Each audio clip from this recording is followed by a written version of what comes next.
குடியரசுத் தலைவர் தேர்தலில் சசிகலா கூறும் நபருக்கே வாக்களிக்க இருப்பதாக தினகரனை சந்தித்த பிறகு திருவாடனை எம்எல்ஏ கருணாஸ் அறிவித்துள்ளார்.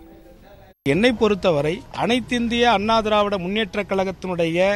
பொதுச் செயலாளராக அந்த கட்சியால் நிர்வாகிகளால் அந்த கட்சியினுடைய சட்டமன்ற நாடாளுமன்ற உறுப்பினர்களால் தேர்வு செய்யப்பட்டு புரட்சித் தலைவி அம்மா அவர்களுடைய மறைவுக்கு பிறகாக தமிழகத்தினுடைய 2 முதலமைச்சர்களை உருவாக்கியவரும் இன்றைக்கு இருக்கக்கூடிய பொருளாளர் கழகத்தினுடைய அவைத்தலைவர் முதற்கொண்டு மீனவர் அணியினுடைய செயலாளராக பொறுப்புகளை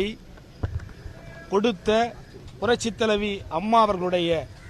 மறைவுக்கு பிறகு அந்த இயக்கத்தினுடைய பொதுச் செயலாளராக இருக்கக்கூடிய சின்னம்மா அவர்கள்